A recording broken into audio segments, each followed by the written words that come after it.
Now then, welcome to another video. So today I thought I'd have a look at my 6mm Wars of Roses collection.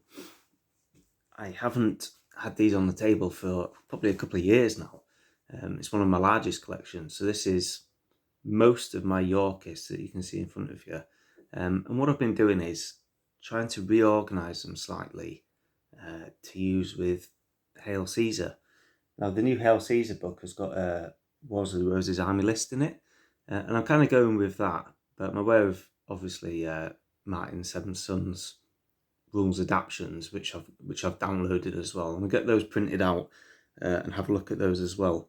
But the way I've sort of constructed the army makes it a little bit easier, a little bit more flexible, so I can swap and change and see what works for us as our little kind of gaming group, really. But this is my Yorkist army. These are all the fully completed units that I've got so far. So what I've done is I've made what are known in the Hail Caesar rules as household units. So each of these four here are standard household units. So what we've got is a unit, so a base of billmen mixed in with men-at-arms. I'll just show you one of them here. There we go. So there's men-at-arms in there and there's billmen in there. And look at that, Bendy. I try to get the men-at-arms more sort of clustered to the centre and around the banner, with the billmen filling in the ranks. And then they're flanked on either side by longbowmen. So you've got two bases of longbowmen, and that is one Hail Caesar unit, just those three bases.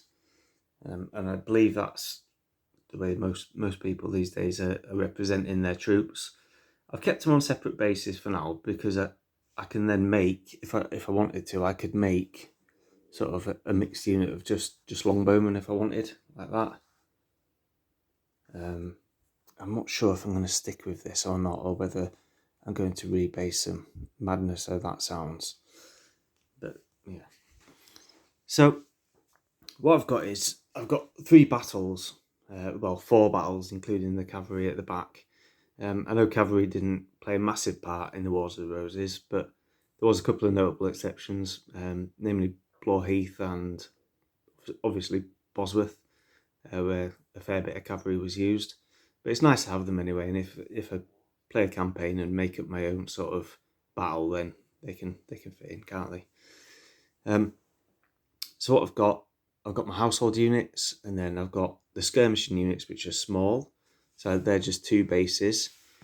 And you can see the difference in the bases because obviously I started painting this army in 2009, and these are more recent additions. I can't seem to find the same flock and the same static grass that I used years ago. Hence, I might just rebase the whole army. And what I'm thinking of doing is putting one of these whole household units just on one base. Try and make it more of a diorama kind of little base, similar to what you do with Impetus. I suppose if they're the correct size in battle line, then it doesn't matter really if they're on one base. But then I lose that flexibility of being able to take just the archers out and make archer units. So I'm not sure what to do at the minute. I'm just going to mull it over for a bit. It'll be a lot of work if I do rebase all these, because this is only less than half of my collection, because I've got all the Lancastrians as well. And then I've got a load more units for my Yorkist, which I'm actually currently working on. So in the Hail Caesar army list then, you've got men-at-arms, and they're in small units. That's just, again, two bases. So that would there be man-at-arms unit, just two bases of them. But again, I think Martin has mentioned that he normally runs it in like a standard size unit, and I've got enough bases of figures there to make standard size units as well, depending on what I want to do. The artillery, just on a single base, so I'll just represent an artillery piece. There's actually two on there and a little wagon. I think this one's got three guns on yet, as that one's got 3 guns on. So there wasn't a massive amount of artillery either, I don't think, in the Wars of the Roses. So I've just got the two 2 batteries really for the whole army. Most of it's billmen, longbowmen, and then a few specialist bits and pieces in there. So I've got my handgunners at the front. They're like in a skirmish formation, 2 units of those. And over here, I've got some Irish Kern. I may have showed you these before on the channel, I don't know. Let's see if I can get them to focus on those. These are Celtic javelinmen that I've just painted up to represent Irish Kern. So I've given them clothes and stuff instead of them all being naked with blue war paint on. I think I've got about 6 units of those actually now. Commanders just on single bases like this. That's just a 30 by 30 little base. I think that's Edward, Earl of March there. And then I think I've got about 6 or 7 command bases for each army, so I can try and make some little stats and quirks up for each commander, and maybe roll a dice at the beginning of the game to see which commander you get for your battle. Just make things interesting. And then what else I've got, what I've been doing, this is my most recent edition, I finished this yesterday. I decided to make a bit of a camp for my army. This is the Yorkist camp. Everything on there is from Bacchus, the little tents and the little tables and all the little civilians and things and stuff. It's all from Bacchus.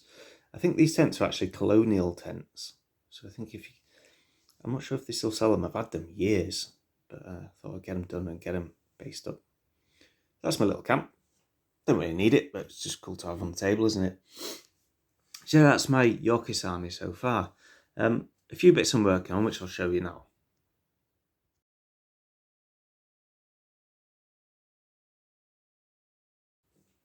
So bits and pieces I'm working on. I've got another 3 units of Kerns there at the front. These are just the Bacchus strips. Lovely little figures, Bacchus figures. So 3 units of Kerns there. I've got another 3 household units here. I've ordered the longbowmen, but they haven't turned up yet. Just to finish those 3 units off. Got a unit of fully armoured knights at the back there. Got 2 bases to do for those. A unit of hoblars there, which are light cavalry. 2 more units of men-at-arms. And I think that's it. And I've got this pretty much the same to paint. A few more longbowmen, I think, for the Lancastrian army that I need to get done as well. And I'll have these up to probably about 12 to 15 household units per army. And then some other stuff mixed in, like men-at-arms and skirmishers and cavalry and artillery and things. So that's kind of where I'm at with them. So what I am thinking of doing is putting the units on one base, as I mentioned before. Let me know what you think of doing that. What it would do is make the whole army look a little bit more cohesive, if you like, because the bases would all tie in. Make it easier for moving them, and it'd probably protect the figures, similar to what I did with my Napoleonics. When you put them on a big base, it protects the figures because they are small. The little longbows and bills get snapped and bent and things. So let me know what you reckon. Or should I just keep them as they are? Stop being daft. I don't know. Right, that's pretty much it today. I just thought I'd show you my what I'm working on. I'm having a little break from the Baron's War. I've got enough painted now for a 500 point retinue, so I'm going to try and get a couple of games in before I start adding anything else. I've got a bit of terrain still to finish for that project, but I'll crack on with that at some point. Just need a little bit of break. Bit of a break even. Anyway, I don't want to waffle on too much longer. Thanks very much for watching, everyone, and I'll speak to you soon. Bye bye.